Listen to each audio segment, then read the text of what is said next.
Well, good morning, everyone. Before I start, let me ask you a couple of questions. How do you think public education should be? Do you envision it as something as a haven for students to learn everything in the world that is possibly known to learn? And if not, why do you think our school's education isn't what we all equally imagine? And how far should our public education go when teaching students? And what should change for the future of our students? Not just me, but everybody. Good morning, everyone. My name is Alana Preziosi, and I'm here to talk to you all about what kind of policies should be changed for our schools. Now, I know it sounds a bit weird, but the first policy that is equally as important is that in certain schools should change when it comes to hiring teachers and or administrators of color to represent and open up doors for students who rarely see themselves in those roles. I mean, think about it. Half the schools are all mostly white, right? Even the schools who are predominantly white don't have teachers or don't have the money enough to help hire teachers like that. And most of those students there aren't even seen as who they are, or represented enough, or seen as jobs or futures for them.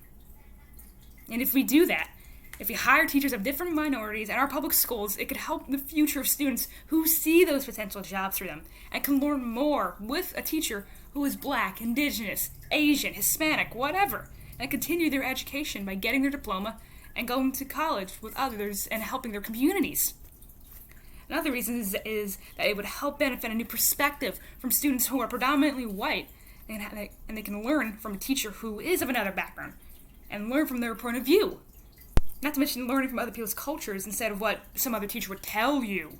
Like, oh, it's because someone's Black, is this horrible perception, or this perception, or this stereotype, or that stereotype. It's best to learn from teachers who come from those backgrounds to tell you who they are, what they're going to tell you, what you should know, not the other way around. And finally, it would also help people from all over the different neighborhoods connect and learn from those educators who are helping students struggling who have learning disabilities or otherwise be seen as minority. Be seen as not just as a minority, but somebody with a potential future. Now, the second policy that should definitely, absolutely be changed is how the funding for our schools, public or not, is being spent, and how they should spend it more on important things like supplies, activities and trips, repairs, staff, sports, and mainly other essentials that help schools run and function. Because of how certain fundings for different schools all across the country are being funded, it's safe to say it isn't going well due to each state's taxes and how they're spent. But that could change if our government helps us split some of the funding from our other prosperities to give to our schools, that they give them the help they need.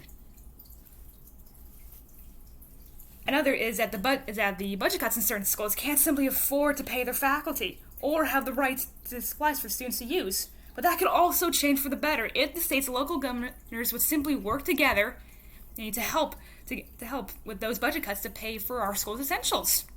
Don't you want to go to school every day, see your kids go to school every day with books that you can barely even see or read?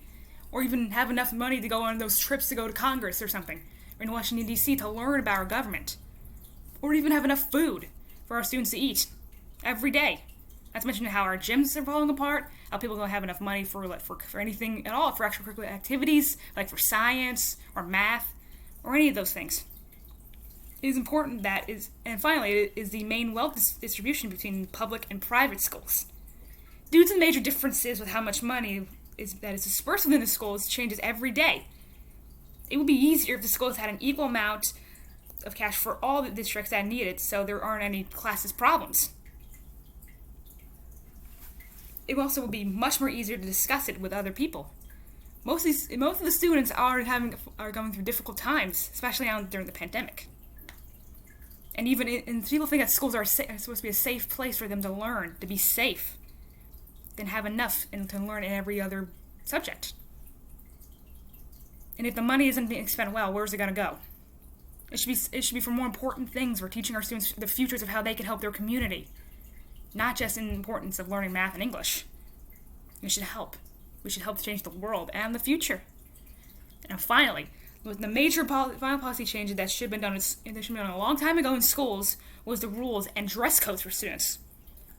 Not to mention how offensive they are to many students of marginalized communities. Not to mention they don't help students in the face of bullying, and how those rules only benefit from that by protecting the bullies and automatically punishing the students who aren't doing anything wrong. One of the main examples is the school-to-prison pipeline, and how those policies immediately single out the students of color as problematic or instant troublemakers. Just because they messed up one or two times doesn't give the school the right to automatically suspend or put them in juvie without a good reason. It's not only extremely racist, but also adds to the problems with students earning degrees and wanting to go to college. This is why those policies in schools from all across the state and the country should automatically be changed to help students with their problems and work them out instead of instant punishment. The second most important rule that should definitely be changed is the dress codes and how sexist they are to mostly girls who say that's to distract the boys.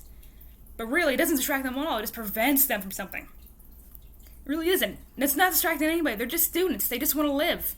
Who cares what they're wearing? Unless if it's offensive in a sense, then yes, they should be changed. Just because it's a girl's wearing something that shows her legs, or her collarbone, or her shoulders, doesn't give you the right to cancel them to cancel them out and call them out as dress code violators, or prevent them from going to certain events like prom, or homecoming, or basketball games, or anything.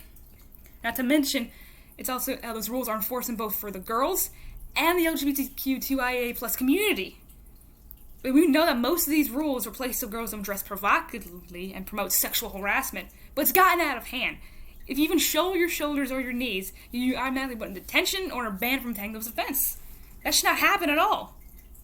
Not only are these rules sexist to the girls of in our schools, but they also dictate to the non-gender conforming, transgender, gender fluid, and other students of the LGBTQ plus community how they wear, and what they wear, and how they can express themselves, which is horrible on the students' mental health and creates more certain problems for them in their future.